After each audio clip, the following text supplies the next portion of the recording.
fari ko bangina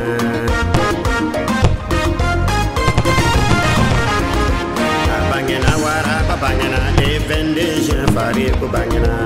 abangina wara babangina le vendation fari ko bangina abangina wara babangina abangina kaba ko bangina abangina ngonoro bangina ala kira kalumba fari ko bangina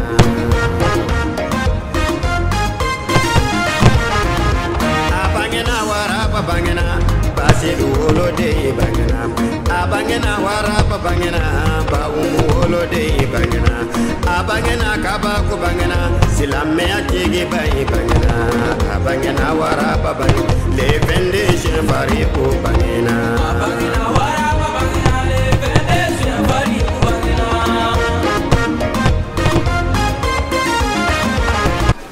a'udzu billahi minasyaitonir rajim bismillahir rahmanir rahim Allahumma salli ala sayyidina Muhammad wa ala alihi wa sahbihi wa sallim tasliman kaseeran. Ambadeu assalamu alaikum wa rahmatullahi ta'ala wa barakatuh. Ambi kuma damne ni foli ani ni soja kanyeshi TV horonya fleba bela jelema. Wati kelena ambi bela jelenfu mama de beni wati na ko au signendo au ka radio mandila ni oye horonya FM 90.4 kadamne mali kono farafina kata jien geje bela jelenfe ambi au fu au ka fidélité la TV horonya ani horonya FM ni kuna funi sofla sanfela la kanyine Allah subhanahu wa ta'ala fe sigi sanumamba mi ni ambala wulada ina anyanyine Allah subhanahu wa ta'ala fala ka sarake ambela jele aljine ni wati na ambi anga special anniversaire keneka anyo de fo wati ni juin kalo ni osela obe hakli jigi mogomna o el hashek Kumar Seydou Coulibaly Faroukou ala sona ka ale bange kana jien kono ka be le 22 juin 1981 wati udema wati kelena le 22 juin 2017 ale kaen ka san bisaba ani san woro o dafa wati okum konna la sa ambi wuli ka nyeshi an kanu nyogon an je nyogon Allah subhanahu wa ta'ala ka dine siraka anga wuli ka jola bi an sira yorom na o yirima joy ambi John Feino an balmake anga imam an fa ni o imam Malik Traoré ambi afoka walinyumondo danfo iti folimina ka signyon bela jelen fo mama beya ko awde beya ni wati na ni wulada sanuma ina ambi aw befo danfo iti folimina ka nyina Allah subhanahu wa ta'ala fe kenen asigira herela ala ka wuli herela ala ko kaka ala ya kama solli ala rasuli sisa anta ko blada grindala ambi kuma galama amba atingu anga imamna nisojamba bolo nyina anniversaire Faroukou ka san bisaba ani san woro okum konnala keren yala ala sonaka bunya bamge nyina tayina ka ni Lailatul Qadri ka obe ni oye islamew ka constitution o jigni shuye amba nyina Allah subhanahu wa ta'ala fe anga fotawla ala kani sababaw be ala ko kaka ala ya kama solli ala rasuli ami foli di anga imamma o kofesa niso jambi a rebolo ani joyeux anniversaire mba abolo abiboko lasini watina Imam Malik assalamu alaikum wa rahmatullahi ta'ala wa barakatuhu. Wa alaikum assalam wa rahmatullahi ta'ala wa barakatuhu. Ambe awfo nakan nali ambe awfo nakan nali mi fuli min dantala aga bi wala nali ajara ko sebe jara mi ni antika fo ka adanse sabu Faroukou président kana fe ne télé horanya a kera bonya baye en fait an ne se ja baye en fait Faroukou anniversaire ko nan ko amba kuma na kuma dambe tika se kata dana Faroukou anniversaire kan ka ke no ma ke jumbe ke sabu mo mi nana kana ala kira nana bila du ko resan kisi ne ba no al ulama warasatul anbiya Allah ta'ala do ko dolin kala o de siba o tianta bayi dolin kala jimendo kan sigi so kono tele dolin kala mimbe yala ka ala ku fa mo ka mo bo firila katano we kanda sirako ka mo bo jalme kango na katano we aljana ko dala o dolin kala minin bo ke o de ci ba o tiɲɛta ba ye ni mɔgɔ sɔrɔla min o baara la su ni tile a tɛ sɛgɛn o anniversaire man ka dogo diɲɛ kɔnɔ man ka dogo diɲɛ baasi la kan ka kɛ de fo dan na o tuma anw b'a la bi an b'a la sini an b'a la f'an seko dan na an bɛ Faruku ka mankutu fɔ yɔrɔ bɛɛ la an ka sigi o sigi an b'a mankutu fɔ parce que a kan ka fɔ fazakir in nafati zikira sayazakir man yaksa Allah taala ko de Qur'an ba in kɔnɔ ko a ye ko sumani kɛ ko sumani bɛ nafa kɛ ko mɔgɔ bɛna segin ka bɔ a ka hasidiya la mɔgɔ min ye ko sumani mɛn mɔgɔ bɛna segin ka bɔ a ka jɔsɔn na mɔgɔ min bɛ wajili mɛn mɔgɔ bɛna segin ka bɔ a ka sinji fara la mɔgɔ min bɛ wajili mɛn mɔgɔ bɛ segin ka bɔ a ka jinaya la mɔgɔ min bɛ wajili mɛn mɔgɔ min bɛ o baaraw kɛ o ka anniversaire kɔni n'o ma kɛ jumɛn bɛ kɛ o tuma anw nisɔndiyara Faruku aw nali la anw nisɔndiya min dan t'a la anw b'a fɔ dɔrɔn Ala ka sini kɛnɛ di Faruku ma Ala ka sini kɛnɛ d'a ma parce que a bɛ taabolo min na bi anw ma kira Mamadu kisi n'a ba ma an b'a ka sahabaw ye an ma tabi'u n'o ye Imam Banani ye min kɛra anw yɛrɛ ka waati san 100 kɔnɔ san 100 fɔlɔ kɔnɔ n'o ye Sɛk Mortali ani Sirimoro Kani ninnu an m'olu ye mais Faruku ka yeli olu wasa anw na Faruku wasa an wasa n'o ye parce que olu tɛmɛna sira min kɛ Faruku bɛ tɛmɛ o sira fɛ e k'a dɔn hali n'a sɔrɔ banburu de bɛ bi k'u ka banburu kɛ ka kɛlɛ kɛ Faruku a b'a ta n'a y'a ta fana an bɛ tugu a kɔ an bɛ tugu a kɔ cogo min na bi waajuli na an bɛ déplacer ka taa fɛ yɔrɔ bɛɛ la ni dalura tɛ ni kɛlɛ fana tun bɛ yen anw bɛ tugu a kɔ o cogo la yalasa diinɛ in ka bɔ fasan kɔlɔn kɔnɔ i y'a faamu o de y'a to ne y'a fɔ n ko depuis 2000 ne y'a mɛn Faruku ye k'a fɔ misiri ma ko Ala dɛsɛra ko n ko a y'a di Ala ma Ala dɛsɛra ne y'o minɛ don min su fɛ ne ye Faruku sɛgɛrɛ o don parce que a ye tiɲɛ de fɔ n'a fɔra aw tɛ se ka misiri jɔ f'a ka taa dɛmɛ ɲini arabuw fɛ silamɛw bɛ quartier kɔnɔ millionnaires bɛ quartier kɔnɔ bɛɛ bɛ kɛ so kɛ étage ye Ala ka so a bɛ dɛsɛ k'o jɔ fo ka dɛmɛ ɲini arabuw fɛ o tuma arabuw bɛ arijɛnɛ ta anw ta fɛ yan arabu nafolotigiw olu fana yadɛla an ka nafolotigiw la maa kelen bɛ se ka misiri jɔ quartier min kɔnɔ o t'o dɔn fo a bɛ taa dɛmɛ ɲini mɔgɔw fɛ o mɔgɔw fana bɛna misiri dɔw ka kɛ kulukulu ye k'o ye misiri d'a ma a bɛ sɔrɔ k'a fɔ ko misiri dɔgɔyara ni misiri ma dɔgɔya min dɔgɔya an ma ban k'a jɔ Faruku ye min fɔ ka silamɛw hakili sigi mɔgɔ bɛ ne ka quartier kɔnɔ min misiri jɔ Faruku ka wajibi kama a ma deli ka Faruku ye a ye Faruku ka wajibi de dɛmɛ a bɛ sigi k'a dɛmɛ misiri mɔgɔw dɛsɛra ka misiri jɔ a ko bɛɛ kɛ sen bɔ a la k'a bɛ misiri jɔ a ye misiri jɔ ka ban a bɛ yirimajɔ yan ne n'a tigi taara Faruku fɛ yen a bɛ tɛmɛ tile 15 kan i y'a faamu donc o sababu la o bɛɛ kama anw bɛ dugawu kɛ Faruku ye i y'a faamu donc Faruku ka ko kɔni dan t'a la n'i ko i b'a fɔ dɔrɔn Ala y'a bila kana dugukolo in sanuya o y'a mankutu dan ye c'est comme kira o ye kira Bunemu tigi y'a fɔ Burda tigi y'a fɔ ko ale ka seko dan na kira la ko Farikolo tigi don ko mais ko a ka fisa jɔn a bɛɛ ye ale de danfɛnw bɛɛ sɔn hɛrɛma ye o tuma Faruku fana ko an bɛ min fɔ a la Farikolo tigi don an ɲɔgɔnna don nka ale de y'a bila a ka ciba ka ci kɛ ale y'a bila a ka kuranɛ lase dugukolo la an bɛ min fɔ a la dɔrɔn o y'o ye donc an bɛ dugawu kɛ Ala ka sini kɛnɛya d'a ma Ala ka sini kɛnɛya d'a ma Ala ka jugu dɛsɛra Ala ka jugu dɛsɛra Ala ka jugu dɛsɛra ne y'o de fɔ Faruku fana tuma bɛɛ anw b'a fɛ anw bɛ yen anw tɛ yen anw b'a fɛ wajibi bɛ kɛ yɔrɔ o yɔrɔ an bɛ yen hali n'an tɛ yen hali n'an Farikolo tɛ an ni bɛ yen donc c'est comme an b'a yɛrɛ fɛ ni se tun b'an ye tile kelen tɛ tɛmɛ n'an ni Faruku ma ɲɔgɔn a yɛrɛ b'o dɔn a na tellement k'an y'a kanu a ka laseli la i y'a faamu o tuma n bɛ min fɔ interview la komi mɔgɔ ka ca a bɛɛ bɛ dɔɔni fɔ o tuma Faruku anniversaire kɔni an b'a fɔ Ala ka san wɛrɛ jira an na sango an y'a kɛ ɲɔgɔn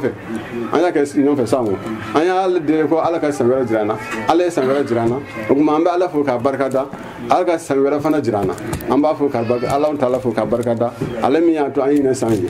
o tuma Faruku fana anw tɛ foyi fɛ an bɛ dugawu de k'a ye dɔrɔn Ala ka sini kɛnɛya d'a ma Ala ka diinɛ farifoni d'a ma jugu min bɛ Faruku Ala k'u bɛɛ ben n'u dalen don Ala k'u sigi n'u sigilen don Ala k'u da n'u dalen don Ala k'u fa ka bɔ a jɔn kɔnɔ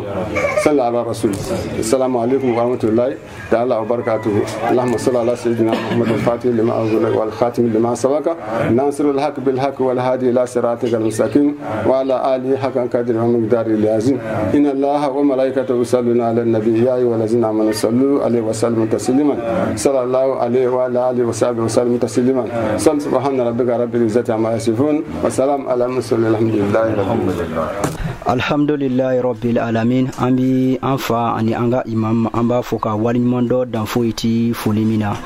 Anyo de fo oluye karamogo ye nin koin bunya karamogo de bi adon ali bi anga imam do bi ambolo anoni oye salia damele ni wati na ambi kuma nyeshin alema ni so jambi ala ay boko fo ni anniversaire a okumun konna la solli ala rasuli madion aslame ambe Allah ta'ala fo folo ka Allah ta'ala wala nyimando ninga abarkada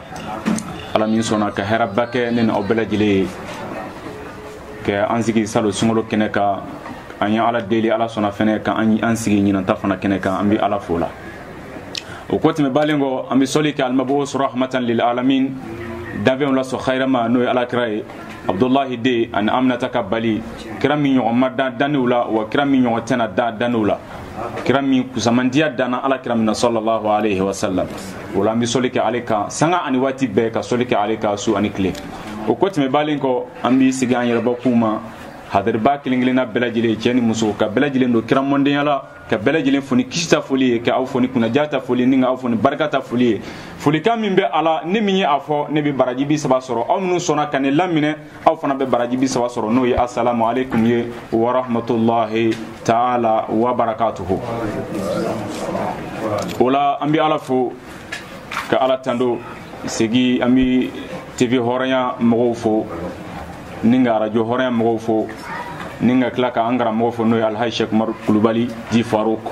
ambe ale fana foya ninga klaka anfa nan korake fo no Imam Malik Tarawle ninga klaka anga karamo ba fana fo ni Allah sunama kuma galama bina so ale fana na o koti me balen ko ambi hadar ba bela jilen fo unichi u ka kononan njala unichi u ka hadari la kana an lamen ni wulaina mumena fo farku kunga aka anniversaire kunga nuso jajmembe auna on bi yirmajo kawla on bi almamila kawla kabo Imam Malik feya kana an lame ka hakilata adon ambi bela jilen fo ola unichi u ko kononan njala ala ka anu bela jilen sara fen fen ma una to soro ala kana oda anu tatoka ala ko ka ala yere kama muhammad yere kanu kama salli ala rasul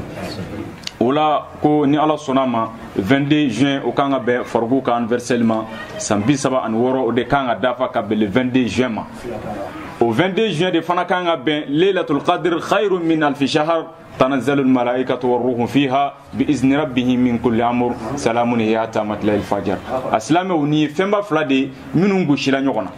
كوباتي دامن بنينا sabu kadaka ni ko badda minela amana bunye chugo la mogo munu ngere a fondation ni baraji keme soro ala mogo bi hadir a keneka baraji mbi teme a damne bawde ka kanali kono folo ninga soro ka jense tawla ode kama ko ba ni be ayi jinye kono ati damne be nyana de wala ala bi son ka mamnu tomo kabu ka so kabu dula kabu karciwla ka ulu faranyonga ka shigu kanu ninga ankara mo kanu nuy alhaji Umar Kulubali wallahi akado ala favar bade ke anyi halini ayasoro ante adon farku bangina kabel le 22 juin ma ko ode kanga ben ni ala sonama lailatul qadri wal ma 22 juin nata ode kanga be asambi saba ani woro dafale yere mazus ni femba fula de aslamew kitabu tigi de yodo fo itasaltu bizawil ansaba kwale itugu nyoya ni dametigu ye ode kama kale fana dambe soro o kora jimeni ali fana yitugu bonya bitigu de la minu karamatigu dugu kono minu karamatigu karci wala minu karamatigu jiyere kono ale ye ulu de kanu ka ulu ke akoke nyoyi ko ale kunye mani nga ulu ka kanu sababu kama ale fana bunye soro ninga karama soro wala on bi sombi kan nusoja ka satisfait vraiment ka voter al Farouk vraiment parce que ma ibike ma fait halinite akaton konana fo Farouk ko famu lamé ba bela jilen ko famu ma ba keme de bi bamako kono ya bi ni Farouk ko kubi billahi bela jilen bi sa anofe amana ke chugo la kana sigo la fiu okuma minu fana ya kanu fene ulu fana kala ka voter aye ka do akatona ni bede Farouk kanu bawi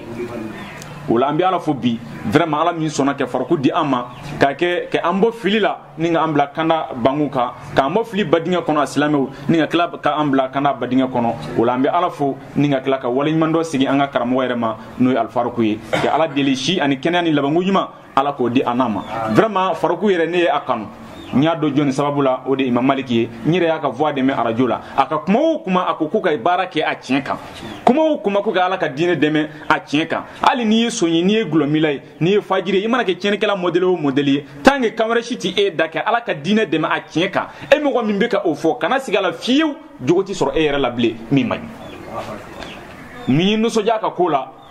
ale de ye maa fɔlɔ ye ne ye maa min dɔn mɔgɔ min b'a tigɛ kɔrɔta diɲɛ kɔnɔ ne sigiɲɔgɔnw n wolola Bamakɔ yan walima n ko kɛ ɲɔgɔn ni minnu wulila ɲɔgɔn fɛ n'a bi n ka tiɲɛni nɔ kelen to diɲɛ kɔnɔ a kana n sutura fiyewu a k'a fɔ vraiment o ye preuve ye ale ye preuve bɔ anw na karamɔgɔ jeune kunda don bɛ ka dɔ lamɛn radio so la a b'a ka kuma n'a nɛ tɛna bɔ a da la ka bin a b'a ka fariku publicité kɛ fo a dan a tɛ tɛmɛ min kan a ko fariku kɛra sababu ye c'est à dire fariku ye karamɔgɔ jeune n'i ko ka mɔgɔw ta karamɔgɔ jeune cɛla min bɛ se ka maa wasa dɔrɔn ale bɛ maa fɔlɔfɔlɔ min jira dɔrɔn o Umaru Fariku de vraiment kuma sera yɔrɔ ma ne ye radio faga mun kama n y'a faga mun kama parce que n'i ye ale ta k'a lajɛ ale bɛ si min na sini segar kamalen si de do jeuniya si de do ala kira ka wari di a ma ka tila ka jama di a ma ka fɛn bɛɛ di a ma n'i kun y'a kɛ mɔgɔ dɔ ye a ti ɲɛsin ala ma o Bamakɔ bɔti si tɛ yen bi min bɛ a kunjɔ Bamakɔ taayɔrɔ si tɛ yen min bɛ di aw la min bɛ se ka a kunjɔ fabɛri bɛɛ bɛ a ye solution bɛɛ bɛ a bolo k'i diɲɛ giri mais a jɛnɛw bɛɛ kɔ Fariku k'a ni da ala kama k'a ni da ala kira kama fo ala ka diinɛ an takuna hiyal uliya fo de ka kɔrɔta vraiment o sara tɛ an bolo mais a don cɛ kumana ka se yɔrɔ ma n ye radio faga mun kama kana ye ni jeune o de y'a ni di ala ma ni denmisɛnnin o de y'a ni di ala ma ko fo ala ka diinɛ ka kɔrɔta a kɔrɔkɛ karamɔgɔ kɔrɔba minnu bɛ yen a fa fila minnu bɛ yen karamɔgɔya la olu dɔn bɛ f'u kɛ ala ka diinɛ dafiri n'u ka dɔnni ye vraiment cɛ ka kuma sera yɔrɔ dɔ ma karamɔgɔ kɔrɔbaw ani minnu yɛrɛ tɛ fɛ diinɛ ka kɔrɔta u ka dimiya nana se ne yɛrɛ ma degré la ne ye radio faga n ko bon a y'a lajɛ alakira sallallahu alaihi wasallam a tun bɛ ala deli ni n'a ɲɔgɔnnaw de la almunasaba wal khilafa n'ale taara mɔgɔ ka sɔrɔ tiɲɛ yɛrɛ yɛrɛ la min bɛ kɛ alakira yɛrɛ ye khaliqan wa khuluqa k'a ka diinɛ dɛmɛ n'importe comment quel qu'en soit alakira tun bɛ ala deli de la sallallahu alaihi wasallam jama caya tɛ ɲɔgɔn Mali population ka ca 90% musulman ko de ye maliyɛn ye o tuma nka min bɛ se kɛ tiɲɛ yɛrɛ ka fɔ ka fu tigɛ ala ka diinɛ na o man ca o o ma n'u kɛra Fariku n'a ɲɔgɔnnaw ye jagoya de don anw ka voter a ye jagoya de don anw ka kɛ a fɛ wallahi ani anan dusukun na ala bɛ a dɔn kuma in bɛ ka bɔ da min na a n'a bɛ ka bɔ dusukun min na ala dɔrɔn de bɛ a dɔn wallahi an bɛ Fariku fɛ tant que a bɛ ala nɔfɛ ka ala dɛmɛ an b'a nɔfɛ mɔgɔ caman b'a fɔ ni kira tun bɛ yan ne tun bɛ bamuru ta hali ala tun ka ne bange ka bɛn kira ka waati ma o ti koba ye o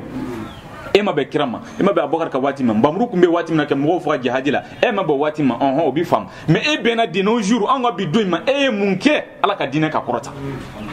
n'i ye fu tigɛ bi ala ka diinɛ na ko anw y'o dɔn wala ne bɛ da ala kana sigi a la fiyewu hali ni ala kira kun balo la ni bamuru kun dira e ma e tɛ se ka fiyewu ka taa kɛlɛ kɛ nka e bɛ bi la hali e ma se k'i denbaya bɔ kojugu la janko maa wɛrɛ ne t'i da la fiyewu k'a fɔ ni ala kira ko waati kun ye sɔrɔ balo la k'e kun bɛ se ka diinɛ défend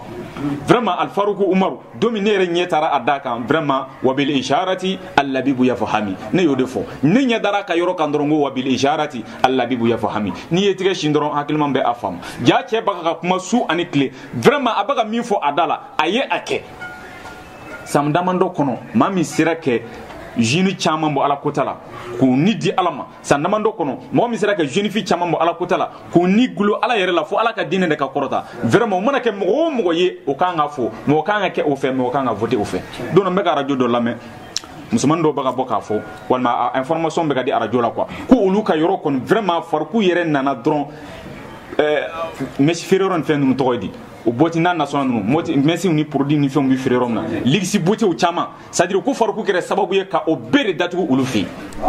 mais n'i y'a ta k'a lajɛ Fariku tɛ olu ka bɛɛ du kɔnɔ o Fariku tɛ taa olu bɛɛ fɛ barokɛyɔrɔ la o mais a bɛ kuma radio ni télé min na a ka kuma in nɔbɔ ka don mɔgɔw dusukun na parce que ni kuma bɛ bɔ limaniya ye tulo de bɛ a lamɛn ni limaniya fana ye nka ni kuma bɛ bɔ mɔgɔ min da kɔnɔ n'a tɛ bɔ ni limaniya ye e min bɛ k'a lamɛn a bɛ don yan ka taa bɔ yan n'i y'a ye Fariku ka kuma lamɛnna fo a tilara ka nɔ bila mɔgɔw la jeune fille la ani jeune garçon na i b'a sɔrɔ kuma bɛ ka bɔ cɛ min dusukun na o de diyara ala ye fɔlɔ o de kama a ka kuma bɛ se ka nɔbɔ ɲɔnɛ Mali ka bon dɛ maa 100 ni maa 20 o de bɛ kuma radio sow ni télé sow la mais a ma foyi ye ça ne sert à rien mais n'i y'a ta k'a lajɛ cɛ minnu sera kɛ wo bɔ ala ka diinɛ na olu cɛ kelen kelenw de o la Fariku vraiment ne nisɔndiyalen don bi ka da a ka anniversaire kan ka kɛ insha Allahu ta'ala le 22 juin prochain a ka anniversaire kan ka kɛ ka tila ka bɛn donba fana ma n'o ye Lailatul Qadri wallahi nin ye fɛnba de ala tɛ nin kɛ bɛɛ ye nin ye fɛnba ye diɲɛ kɔnɔ ala tin ke be de e ka bangini ani ala yɛrɛ ka domba qur'ana jigina ka bolahul mahfuz la domina kana bila betul e izala melego buka fonction ka yoromna ka kila ka jigi alama da sita wa 20 sana ka jigi dondon du kolo ko kan o baraw be kere ka nyabo ka be domi mo zus e ka bangani fana bina be oma o nyanange fana bina be oma mo bina wili ka volonté ku kan ne jira ke ko karsa bangina ka be bi doima o ma ala kan ndo fana bina bima vraiment ba soro ala te o ka be wala kuma ke gele ni ko nuso jabato ka ka tasma fiye ma dola na nuji ma faga adaji de be afaga ni ko ngo fen be bi farku kunga ami do de foka daga ni keme do andi teme 200% kan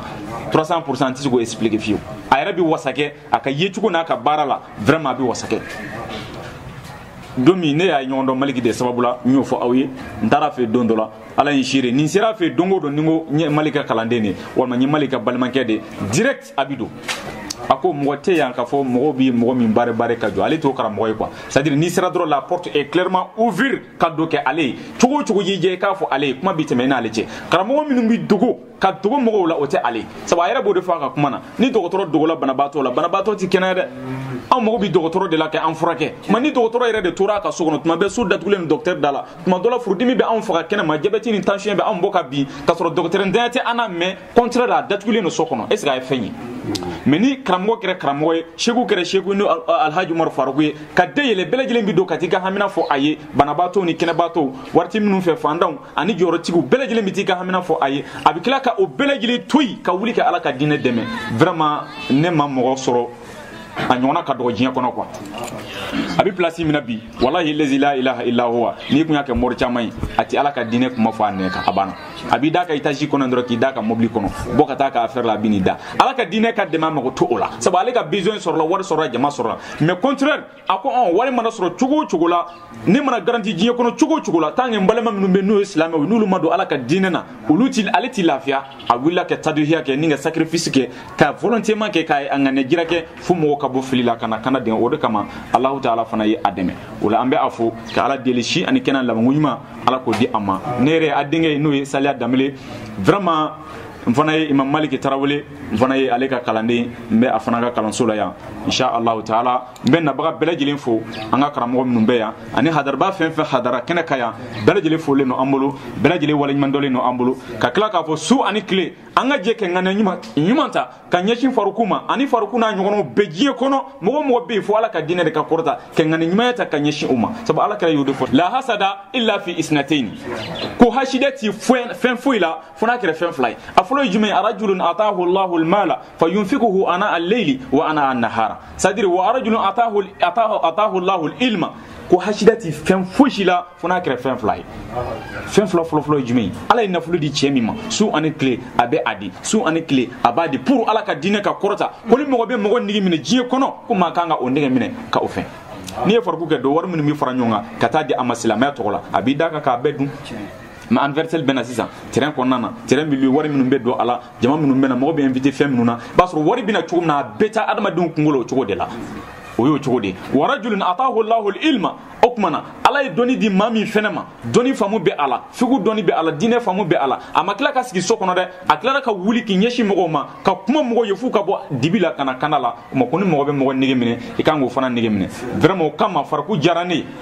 qalban wa lisana dusukuni darane a jarani n'importe comment wallahi a jarani et puis mbe anno fe fana tanga baka ala ka dina supporter an fana farambe akan dan mona ci ke ala ka dina supporter abi dugo ke an yerba kunyi ka kala ka dugo ke farkuye ka dugo ke naba belajile allah ke lawu na belajile ma allah ko ka ala yere kama bisigila horma kama salli ala rasul rabbana hab lana min azwajina wa zurriyyatina qurrata a'yun waj'alna lil muttaqina imama rabbana atina fid dunya hasanatan wa fil akhirati hasanatan wa qina azaban nar rabbana la tuzigh qulubana ba'da idh hadaytana hab lana min ladunka rahmatan إنك أنت الوهاب صل سبحان ربك رب العزة عما يصفون والسلام على المرسلين والحمد لله رب العالمين alhamdulillahi rabbil alamin an bi an ka karamɔgɔ ni o ye Saliya Danbele an bɛ a fo ka waliɲuman dɔn dan foyi ti foli min na a ka nin kɔnɔna jɛya kuma ninnu na an bɛ dugawu yɛrɛ kɛ a yɛrɛ kosɛbɛ kosɛbɛ segin ka dugawu ɲini a fɛ ala ka an ni a sen sabati ala ka laɲini bɛɛ lajɛlen sabati an bɛ segin a kan maa de bɛ an fɛ nin waati in na Imam Mali ka denbaya la yan nɔ an bɛ u bɛɛ lajɛlen fo an ka spécial anniversaire 2017 o kɔnɔna la ka ɲini Alahu subhanahu wa taala fɛ mɔgɔ mɔgɔ de bɛ yan nɔ nin waati in na ko hamina bila an si kana wuli ka bɔ yan fo ala ka a dilan Alahu subhanahu wa taala yɛrɛ ka bonya kɔnɔna la. Ala k'o kɛ ciba yɛrɛ kanu kosɔn sɔli ala rasulu. Sisan an karamɔgɔ bi an bolo yan nisɔndiya bi a la a bɛ bɔ k'o lase ni o ye Ahmadu Kaloga ye. An bi ale ka kɔrɔfɔw lamɛn ni waati in na sɔli ala rasuli. Alhamdulillahi rabbil alamin. Alhamdulillahi rabbil alamin. Assalamu alaikum wa rahmatullahi wa barakatuh. Ya rabbi ansula khaira ala kan kunti khaira. Ala ka lenu ala ka bela jile sabati. Ala ka dinga ala ka sabati. Ala ka islamiya jidi. Ya rabbi ala ka kafiran naqashi. Ala ka islamiya demi. Ala ka fara demi baka ko. Ala ka ankorata. Ka fara korta ba ko. La bangu nyuma chenya ko kana kan bawe. Bunya rekama. Sallallahu alaihi wasallam. Kɔrɔfɔ ma nɔgɔn ma kosɛbɛ n'o ye n balimakɛ Seku Faruku ye wallahi ala de ne seere ala da yira n na sugu la ka n dalen to sunɔgɔ la bɛ ni ka kalo 3 ɲɔgɔn sɔrɔ a nana yira n na sugu la sani bi ka se ne yɛrɛ si bɛ san 25 la la ilaha illallah ne bɛ sugu la o y'a baara daminɛ wagati min na o nana yira n na k'a fɔ n ye denmisɛnnin fitinin n si ma se a baara kɛli n k'a bila kuma caman fɔra sani bi ka se fatuya ngalon ta k'a danna ka n gɛn ka bɔ faso yɛrɛ kɔnɔ ala y'a kɛ n tora ten n kelen n'ala de ye seere ka na yira n na kɔsa fɛ tuguni n ka bɔli tɛ juguman ye ni bɔ n ka n yɛrɛ minɛ kumalankolon fɔli ma n'i bɛ faso kɔnɔ n'i bɔ faso kɔnɔ diɲɛ kɔnɔ kɔsɔ n ka n yɛrɛ minɛ kumalankolon fɔli ma ka n yɛrɛ minɛ kulankolon kɛli ma a bɛ kɛ yɔrɔ min na n k'a bali n tɛ se ka bali yɔrɔ o yɔrɔ la n ka mabɔw la donc ne tora o cogoya la fo ka se san damadɔ ma sisan 18 ɲɔgɔn ma nin ka kɛ san 19 ɲɔgɔn ye n ye baara kɛ o kɔnɔna na ala de ne seere ɲina a nana fɔ n ye n ka don kaliwa kɔnɔna na n ka dugawu kɛ diinɛ sariya sabati kafira nagasili o la n b'o baara kɔnɔna na ala na farikolo yira n na sogo la n y'a ye fɔ alimami ɲɛna n ko alimami n ko farikolo ko kuma min sen na n k'a fɔra ne ye sogo de la Umaru farikolo yɛrɛ min tɛmɛna dɛ min ye kira dɛmɛ a ka diinɛ baara kɔnɔna na sallallahu alaihi wasallam k'o kelen yɛrɛ de Umaru tɔgɔ fɛn bɛ dugukolo sanfɛla la a bɛɛ lajɛlen tɔma de ye nin min fɔra ne ɲɛna mɔgɔ ka lakali tɛ n ye dɛ ala ye min yira n min fɔra n ɲɛna sogo la n bɛ k'o lakali n ko ni kɔni mana kɛ min kɔni ye ko alhamdulilahi rabbil alamin n ko kɔrɔfɔ min bɛ ka fɔ nin kan n nana sɔrɔ a bɛ k'a waleya sani wagati bɛɛ lajɛlen la farikolo yeli kɛra sababu ye ne yɛrɛ ma alhamdulilahi rabbil alamin a dɔ fara n ka cɛsiri kan a ye dɔ fara n ka jija kan a y'a sɔrɔ n bɛ sun na a y'a sɔrɔ n bɛ nafilaw la a y'a sɔrɔ n bɛ zikiriw la walahi yeli ye dɔ fara belebele de fara kan ne nana sɔrɔ n tɛ fosi la farikolo ka yeli kɔnɔna na an bɛ dugawu de kɛ sijani kɛnɛya ya rabi ala ko kalifa an ma ya rabi sijani kɛnɛya ya rabi ala ko kalifa an ma alhamdulillahi rabbil alamin an bi an karamɔgɔ Mr Kaloga an b'a fɔ ka waliɲuman dɔ dan foyi ti foli min na an bɛ dugawu kɛ a ye kosɛbɛ kosɛbɛ a ka nin kɔnɔnajɛya kuma ninnu na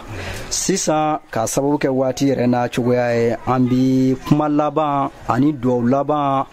ani folikan laban an bi o segi an ka imam ma ni o ye Imam Malik Traore o kɔfɛ sa aw ni anw an bɛ sɔn ka kanbɛn da ɲɔgɔn ye nin yɔrɔ in na yan sɔli ala rasuli kabako de bɛ kuma in na an karamɔgɔ ka kuma kabako de b'a la Faruku ka nali fara don min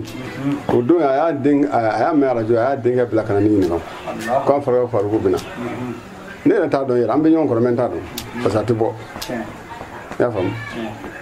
bon ala y'a kɛ o don a nana wajibi kɛ yɔrɔ la o ntɛnɛn n'o ye seni wajuli a nana ɲininka n'a y'a sɔrɔ n bɛ taa n ko n bɛ taa n ko mɛ ne kan ka taa Faruku fɛ yen fɔlɔ an b'an to yan an bɛ taa wajibi kɛ yɔrɔ nɔfɛ mɛ a y'a ɲini fɛ k'a fɔ ne n'a ka taa ɲɛfɛ seni direct mɛ kɔnɔna darura nana taali ma bɔ bon bi de ne taara a ka so ka taa a ka so ɲini k'a dɔn a ye kuma in fɔ ne ye mɛ a y'a sɔrɔ an m'a ka nali fɔ dɛ kuma in fɔra ne ye bi de a ye kalo kuranɛ na k'a fɔ ngo o foli ti kala kumbo parce que farugo bu ka bara diraw sina umar ke ay bara ke pamuru de mais farugo be ka bara ke wajiru de dawade donc ale dun ngo ale de makaron se ato ya be ka bara ke donc o de dun bon aya ngene ka bankata yo fe wajiru ya bi wajiru ka bankata yo fe pour ga bisa farugo ko mna o ne bora fe ne kana au ka so ka ne bi o ndo sim bena atuma mina kono donc bajira ka fo ni bajira ka fo kalmo ka kuma sabati den ka fo annana ben aw ya kan ne donc o da amba tala fo ka barkata toujours ambe min fo ambe kan ne kire mo be ambe farugo kan bade hannu ta ka ton kono al baraka la jama so la farugo bore mo min da ka tona kana ne ra fa kan yin kan bala har bi dona ni ko kubu farugo fe ngo na bi do tona ngo ka seji be ambe mi taw yoro ja bata to so o kera bi donc on doit de bien coupe de farugo tona donc la tete mo ko donc toujours kalmo ke mi fo do abega dina barade dina kumbina abega barake donc c'est fo tan ka do ko alaga si jandama alaga kenadama alaga kisi ka baka jugu torama aga jugu no dalen do ala ko siri no siri no ala ko be no benin do ala ko da no dalen do ala ko fa ka boy sallallahu alaihi wasallam ka mi do ka tan ni kam ala kan da sawama sallallahu alaihi wasallam bismillah do ga أعوذ بالله من الشيطان الرجيم بسم الله الرحمن الرحيم الحمد لله رب العالمين الرحمن الرحيم مالك يوم الدين إياك نعبد وإياك نستعين اهدنا الصراط المستقيم صراط الذين أنعمت عليهم غير المغضوب عليهم ولا الضالين اللهم صل على سيدنا محمد الفاتح لما قلق والخاتم لما سبق ناصر الحق بالحق والهادي إلى صراطك المستقيم وعلى آله حق قدره ومقداره العظيم سبحان ربك رب العزة عما يصفون والسلام على الحمد لله رب العالمين ambi ala fo ka waliɲuman dɔ danfo iti foli min na nin tun ye TV hɔrɔnya ye ani radio FM hɔrɔnya 90.4 nin tun ye anw ye yirimajɔ an ka imam fɛ yen nɔ an bi segin k'a fɔ ka waliɲuman dɔ danfo iti foli min na an tun bɛ yan okumu kɔnɔna la o tun ye an ka spécial anniversaire 2017 an tun bɛ yan o okumu kɔnɔna de la ala sɔnna faruku ale san 30 ani san 6 o ka ɲi ka dafa ka bɛn le 22 juin nata ma o waati kelen kɔnɔna la silamɛw ka constitution o jiginna ka bɛn Lailatul Kadri ni o ye sunkalo o tile 27 su o ye ni donba fila ye a bɛnna ɲɔgɔn ma ɲina ni ala sɔnna ma n'ala ye le 21 na Iran n'a ka dugu jɛ le 22 la an bɛ ɲɔgɔn sɔrɔ stade Omnisport Modibo Keita o kɔnɔna la o dugusɛjɛ le 22 yɛrɛ don sa an bɛ taa a kuncɛ ni duwawu kalan belebele Bakɔ Jikɔrɔni Hɛrɛma kɔnɔ Ikimaldini misiri la an b'a ɲini Alahu subhanahu wa taala fɛ nin don kofɔlen ninnu ala k'a yira an bɛɛ lajɛlen na anw bɛ kuntagala surunyali kɛ nin yɔrɔ in na yan ka segin ka naba bɛɛ lajɛlen fo k'a fɔ aw ye k'aw k'an bɛn diɲɛ waati gɛrɛ assalamu alaikum wa rahmatulahi ta'ala wa barakatuhu.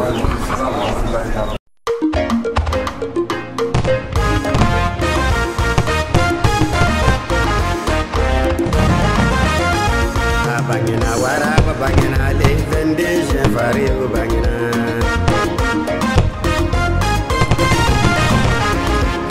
bangina waraba bangina le vendege farigo bangina bangina waraba bangina le vendege farigo bangina bangina waraba bangina bangina kabako bangina bangina ngonoro bangina alakira kalumba farigo bangina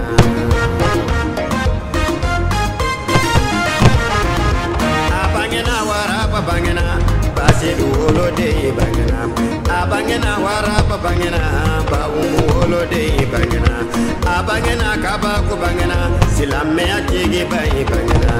abangena waraba bangena le vendege fariqo bangena